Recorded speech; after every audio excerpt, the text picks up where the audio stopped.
मखसूस नशिस्तों का केस। इमरान खान बतौर वज़ीर आज़म इलेक्शन कमीशन पर असरअंदाज हो रहे थे। चीफ जस्टिस सुन्नी इत्तेहाद कौंसिल की मखसूस नशिस्तों से मुतल्लिक केस की समाअत चीफ जस्टिस पाकिस्तान काजी फ़ाइज़ ईसा की सरबराही में सुप्रीम कोर्ट का 13 रुकनी फुल बेंच कर रहा है। सुन्नी इत्तेहाद कौंसिल के वकील फैसल सदीकी की जानिब से अपने दलाइल में जस्टिस मुनीब अख्तर, जस्टिस जमाल मुंतखिल और जस्टिस मंसूर अली शाह के फैसलों का हवाला देते हुए कहा गया है कि फैसलों में आईनी तशरीह की कुदरती हदूद से मुताबिकत पर जोर दिया गया है। वकील फैसल सदीकी का कहना था कि आर्टिकल 51 और 106 से 3 ज़रूरी नुकात बताना ज़रूरी है। आज़ाद उम्मीदवार किसी भी सियासी जमात में शामिल हो सकते हैं। इलेक्शन कमीशन ने सियासी जमात की गलत तशरीह दी है।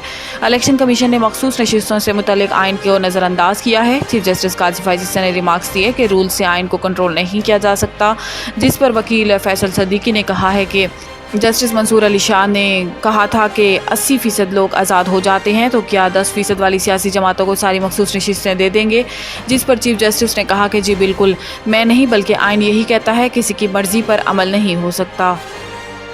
मुल्क भर में गर्मी ज़ोरों पर। सिंध में आज पारा 47 तक जाने का इम्कान। महकमा मौसमियात के मुताबिक पंजाब और सिंध के मुतअद्दिद शहरों में पारा 42 से 46 डिग्री तक रहेगा, जबकि जैकबाबाद और सखर में दर्जा हरारत 47 डिग्री रहने की पेशन गोई की गई है। महकमा मौसमियात का बताना है कि लाहौर में आज 45, पेशावर में 42, इस्लामाबाद में 40, जबकि क्वेटा में 38 डिग्री सेंटीग्रेड जितनी शिद्दत की गर्मी महसूस की जाएगी। महकमा मौसमियात के मुताबिक शदीद गर्म दिन के बाद शाम या रात में पंजाब, खैबर पख्तूनख्वा, सिंध, बलोचिस्तान, कश्मीर और गिलगित बल्तिस्तान के मुख्तलिफ मकामात पर आंधी और बारिश का इम्कान है।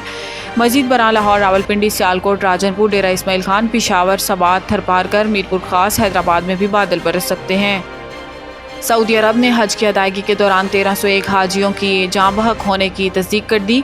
सऊदी वज़ीर सेहत फ़हद बिन अब्दुर्रहमान का कहना है कि इस साल हज की अदायगी के दौरान 1301 हुज्जाज की मौत हुई। इन्होंने कहा कि ये अमवात मुनासिब पनाहगाह ना होने और आराम के बगैर बराह रास्त सूरज तले तवील फासले तक पैदल चलने की वजह से हुई है। सऊदी वज़ीर सेहत का कहना है कि जाँ बहक हुज्जाज में मुतअद्दिद मुअम्मिर अफराद और दायमी बीमारियों में मुब्तला अफराद भी शामिल हैं, जबकि 83% अमवात इन्हिजाज की हुई हैं जो इजाज़त के बगैर हज में शामिल हुए थे। इससे कबल अरब सफारतकार का कहना था कि हज के दौरान जाँ बहक होने वालों में सिर्फ मिस्री हाजियों की तादाद कम से कम 600 तक है। दूसरी जानिब पाकिस्तान की वजारत मजहबी अमूर ने हज के दौरान हीट वेव से 35 पाकिस्तानियों के जाँ बहक होने की तस्दीक की है।